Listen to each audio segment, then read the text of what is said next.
जैसा कि आप सभी लोग जानते हैं यूडाइस का काम चल रहा है और यूडाइस पर आ रही समस्याओं के बारे में बहुत सारे लोग फ़ोन कर रहे हैं और कॉल कर रहे हैं। मतलब कि कुछ ऐसे क्वेश्चन जो एकदम आसान है और सिंपल भाषा में किया जा सकता है, लेकिन कुछ लोग को समझ में नहीं आ रहा वो है क्या, कैसे करना है, क्या नहीं करना। अभी जो डिफरेंट की बात हो रही है, कई बार लेटर डाल रहे हैं कि नामांकन के सापेक्ष बच्चे आपकी यूडाइस पर भी होने चाहिए। तो अभी हो क्या रहा है, लोग समझ नहीं पा रहे किसके सापेक्ष क्या होना चाहिए। ड्रॉप बॉक्स की लिस्ट पड़ गई, ड्रॉप बॉक्स में नहीं समझ में आ रहा है ड्रॉप बॉक्स में क्या करना है। तो अभी हम इस पॉइंट पे बात करते हैं। तो अभी फिलहाल हम अपनी बात कर रहे थे रोनिया ब्लॉक से। तो रोनिया ब्लॉक में हमारा जो डाटा है यूडाइस पे और प्रेरणा पर जो फीडिंग का डाटा है इसकी एक्सेल शीट हमने शेयर कर रखी है स्क्रीन पे। तो आप लोग देख पाएंगे कि स्कूल में कितने का डिफरेंट आ रहा है। तो जो डिफरेंट आ रहा है उस पर काम कैसे करना है, वो डिफरेंट किस तरीके का आ रहा है, कहाँ से आ रहा है, वो सारी चीज़ें हम आपके साथ डिस्कस करने जा रहे हैं। तो अभी स्टार्ट करते हैं। जैसे हमने एक पोर्टल ओपन किया है, ये आपका फीडिंग में दिखा रहा है यूडाइस प्रेरणा पर फीडिंग ऑन प्रेरणा पोर्टल। तो प्रेरणा पोर्टल पर जैसे एक स्कूल है हमारा रसूलपुर में 218 की फीडिंग है प्रेरणा पोर्टल पर। लेकिन उसी जगह पे यूडाइस की बात करें तो यूडाइस पर हमारा 186 बच्चे हैं। डिफरेंट कितने का आ रहा है, 32 बच्चे का। इसका मतलब ये है कि हमारे जो है 32 बच्चे यूडाइस पोर्टल पर फीड नहीं है। तो इसके लिए हमें करना क्या होगा, यूडाइस पोर्टल पर फीडिंग करनी होगी। कुछ लोग के साथ ये कंफ्यूजन है। सबसे पहले मैं कंफ्यूजन दूर करना चाहूंगा कि यूडाइस, जैसे कुछ लोग क्या कर रहे हैं, प्रेरणा पोर्टल पर फीडिंग कर ले रहे हैं। तो उनको ये लग रहा है कि प्रेरणा पोर्टल पर फीडिंग कर लिए हैं तो वही बच्चा आपके यूडाइस पोर्टल पर आ जाएगा। तो ऐसा नहीं है, उसके लिए आपको अलग फीडिंग करनी होती है। मतलब यूडाइस पोर्टल एक अलग पोर्टल है और प्रेरणा पोर्टल एक अलग पोर्टल है। तो आपको एक बच्चे का दोनों जगह पे फीडिंग करनी होती है, नामांकित करना होता है। उसके लिए करना क्या होगा, अब हम देख लेते हैं। जैसे हमारे प्रतिनिधि स्कूल में इन्होंने रसूलपुर, मतरमपुर, यूपीएस है, पीएस मतरमपुर, इन लोग के यहाँ डिफरेंट बहुत ज़्यादा है। तो हमने निकाल रखा है जैसे कि 32 का, 18 का, 13 का। इन्होंने प्रेरणा पोर्टल पर तो फीडिंग कर रखी है 218 की, लेकिन यूडाइस पोर्टल पर फीडिंग नहीं कर रखी है। तो एक कुछ याद फीडिंग की 32 बच्चों का डिफरेंट है। तो ये डिफरेंट दूर कैसे करेंगे, इसका मामला कैसे है। और कुछ लोग को समझ नहीं आ रहा है यूडाइस पर पोर्टल फीडिंग कर रहे हैं तो कुछ समस्याएं आ रही है। जैसे अभी कुछ बच्चे 2, 3, 4, 5, 6, 7, 8 में डायरेक्ट एडमिशन हुए हैं। तो उन लोगों के साथ ये डाउट है कि वो बच्चों का फीड करने का ऑप्शन कब आएगा।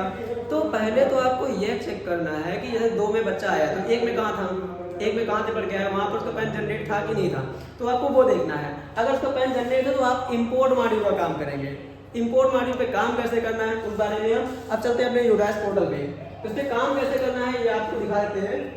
हमने पोर्टल खोल रखा है, किसी भी एक स्कूल का खोल लेते हैं। मान लीजिए रसूलपुर की संख्या ज़्यादा थी तो हम रसूलपुर का ही पोर्टल ओपन कर लेते हैं। जब स्कूल का बैकबोर्ड खोलते हैं तो जो संख्या आपकी यहां पर शो करती है,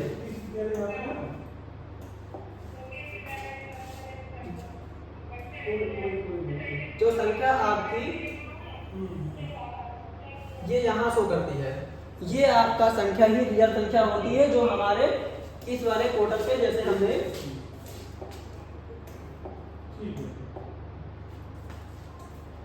यहाँ पर जैसे हमने दिखा रखा है 186। तो ये पोर्टल पर जो यहाँ पर आपकी संख्या दिखेगी वही हमारे लिस्ट में आता है। जितनी आप फीडिंग यहाँ पर दिखाती है जो संख्या, वही संख्या आपको हमारे द्वारा भेजी गई लिस्ट में या बीआरटी या बीएचए ऑफिस द्वारा भेजी गई लिस्ट में वही संख्या शो करती है।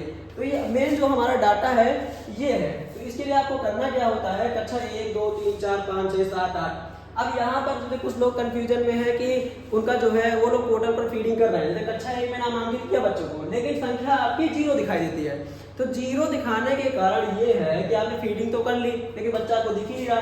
तो इसके लिए आप क्या करेंगे, पहले ये तीर जैसा जो निशान बना हुआ है, तीर जैसा जो निशान बना हुआ है, इस पे आपको क्लिक करना है। तो इसके लिए क्या करते हैं, यहाँ पर क्लिक करेंगे और यहाँ पर 2 ऑप्शन आ रहे हैं, ऐड स्टूडेंट और व्यू एंड मैनेज। तो यहाँ पर क्या होता है, ऐड स्टूडेंट के लिए सिर्फ अच्छा 1 में ही ऐड का ऑप्शन दिया गया है। तो ऐड स्टूडेंट से आप ऐड करते हैं और जो ऐड किए हुए बच्चे उनको देखने के लिए व्यू एंड मैनेज में जाएंगे। तो जो बच्चे आप नामांकित करते हैं वो बच्चा आपको यहाँ पर तुरंत दिख जाता है। जैसे मैंने 9 बच्चे कर रखे हैं, 9 बच्चे हमारे यहाँ पर शो कर रहे हैं। तो ये तो हो गया नई एंट्री और जो कक्षा 1 में फीडिंग की बात। अब कक्षा 2, 3, 4, 5 में कैसे करेंगे, बैठ जाते हैं हम लोग। तो यहाँ पर जैसे 1 में तो ऐड का ऑप्शन है लेकिन 2 में ऐड करने का ऑप्शन नहीं है। इसी तरीके से 3 में भी ऐड करने का ऑप्शन नहीं है। तो ये ऑप्शन इसमें इसलिए नहीं है क्योंकि अभी खोला नहीं गया है। इसका मतलब 2 3 4 5 6 7 8 9 10 11 12 जितने भी क्लासेस हैं सारे क्लास के बच्चों को आपको इंपोर्ट करना है। इंपोर्ट जिनका पैन नंबर जनरेट होगा वही बच्चे होंगे, और जिसका पैन नंबर जनरेट होता है या फिर पैन है आपको पता नहीं है तो निकालेंगे कैसे। इसके लिए सिंपल सा आपको कहाँ जाना है, बगल में देखिए student and progression and movement, ये जो ऑप्शन आपका आता है स्टूडेंट प्रोग्रेशन एंड मूवमेंट, इस पे आप क्लिक करेंगे तो अंदर आपको दिखेगा इंपोर्ट मॉड्यूल। इंपोर्ट मॉड्यूल, तो इस पे जब आप क्लिक करते हैं इंपोर्ट मॉड्यूल पे तो यहाँ पर दो ऑप्शन दिखते हैं।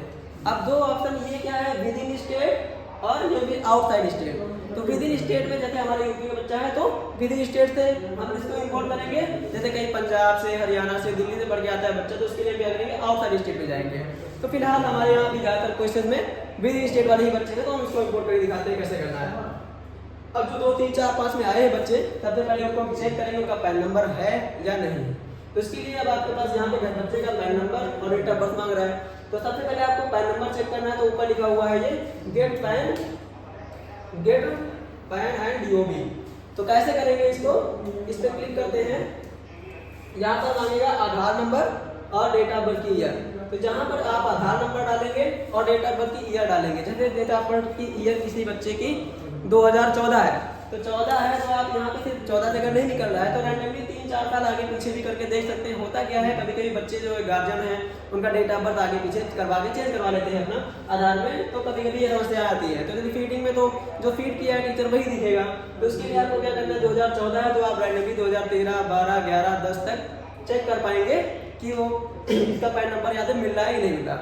अगर इस केस में भी उस बच्चे का पैन नंबर नहीं मिलता है तब आपको फॉर्म S02 के माध्यम से बीआरटी से बच्चों को ऐड कराना होता है। लेकिन अभी इस 02 का मॉड्यूल अभी ओपन नहीं है, इसलिए अभी इसको हम अपने साइड में रखेंगे।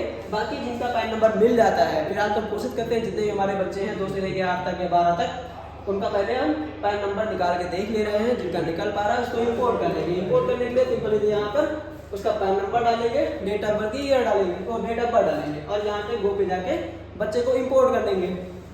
इंपोर्ट करते समय भी कुछ लोगों को ये कंफ्यूजन है कि हमारा बच्चा, तो इसमें मार्क एज करके कुछ आ रहा है, एक एरर आ रहा है, लिख क्या था, import is not allowed, please contact block और डिस्ट्रिक्ट MIS। तो अगर इस तरीके से लिख के आ रहा है तो इसमें केस में होता क्या है, अब वो भी हम आपको क्लियर कर दे रहे हैं। जैसे किसी बच्चे का हम ओपन कर लेते हैं पैन नंबर,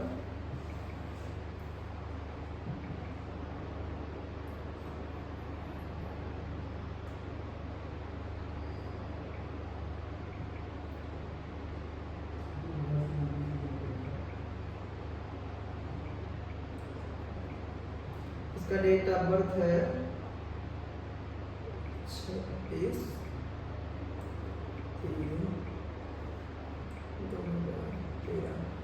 और यहाँ से तुम गो पे क्लिक करते हैं तो अब यहाँ पर बच्चे का पूरा डिटेल आ गया। तो इसमें कुछ लोग को समस्या ये हो रही है, जैसे इंपोर्ट करते हैं यहाँ पर ऑप्शन आ जाता है क्लास और सेक्शन और एडमिशन डेट, 3 से सिलेक्ट करके गो पे क्लिक करते हैं, इंपोर्ट पे क्लिक करते हैं, बच्चा इंपोर्ट हो जाता है। लेकिन जब किसी किसी केस में ये चीज़ लिख के आ रहा है तो इसका मतलब आप पहले यहाँ पर चेक करिए ये क्या दिखा रहा है, प्रीवियस स्कूल डिटेल, पहले इसको चेक करिए। इस स्कूल में स्टेटस क्या दिखा रहा है, कुछ नहीं दिखा रहा है, मतलब कि यहाँ से बच्चा ड्रॉप बॉक्स से होकर निकल गया, इंपोर्ट हो गया।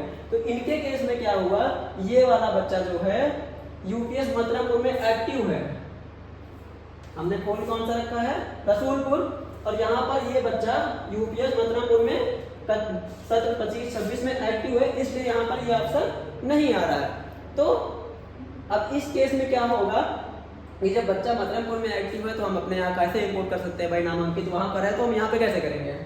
तो इसलिए आप यहाँ पर इसको क्या करेंगे, या तो इनके स्कूल से कांटेक्ट करेंगे या फिर इस बच्चे से कांटेक्ट करेंगे, क्या आपने वहाँ पर एडमिशन कराया है, तो उससे आप स्कूल से डिस्कशन करके भी उस बच्चों को यहाँ से वहाँ ले सकते हैं। वो ड्रॉप बॉक्स में डालेंगे और आप इसको इंपोर्ट कर लेंगे। फिलहाल जो हमारा मेन मकसद है, होता क्या है, यहाँ पर जब आप पैन नंबर और डेट ऑफ बर्थ डालते हैं तो नीचे क्या होता है कि उसका क्लास, सेक्शन और एडमिशन डेट का ऑप्शन आता है, उस पर जाके गो पे क्लिक करते हैं, बच्चा इंपोर्ट हो जाता है।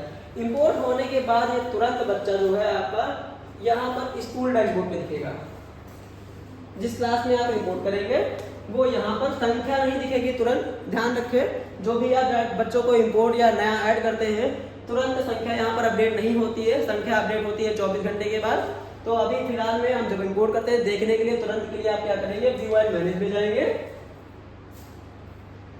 यहाँ पर आप लिस्ट में उस बच्चे को देखेंगे तो वो मिल जाएगा।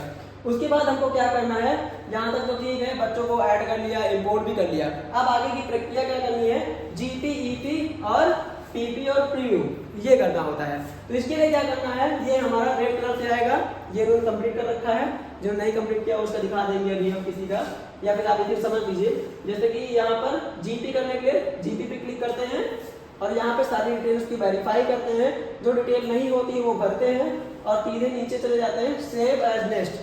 सिर्फ आपको नेक्स्ट नहीं करना है, पहले सेव करना है देन नेक्स्ट करना है। उसके बाद फिर नेक्स्ट करते हैं तो दूसरा पेज हमारा ईपी खुल जाता है, एनरोलमेंट प्रोफाइल। यहाँ पर आपका SR number, admission date, SR number आप अपना डालेंगे और एडमिशन डेट डालेंगे, क्लास सेक्शन तक भरा हुआ होता है। उसके बाद सिंपली क्या करेंगे, सेव एज नेक्स्ट।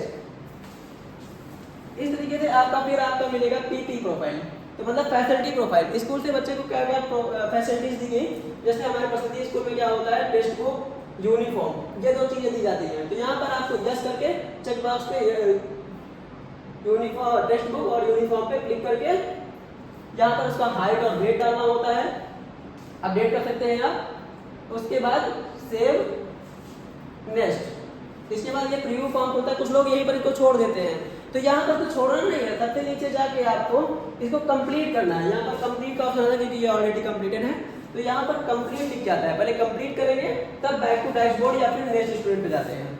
फिलहाल आपको भी इतना ही करना है, बाकी और आगे भी जो भी अपडेट्स आएंगे वो आपको बताते रहेंगे।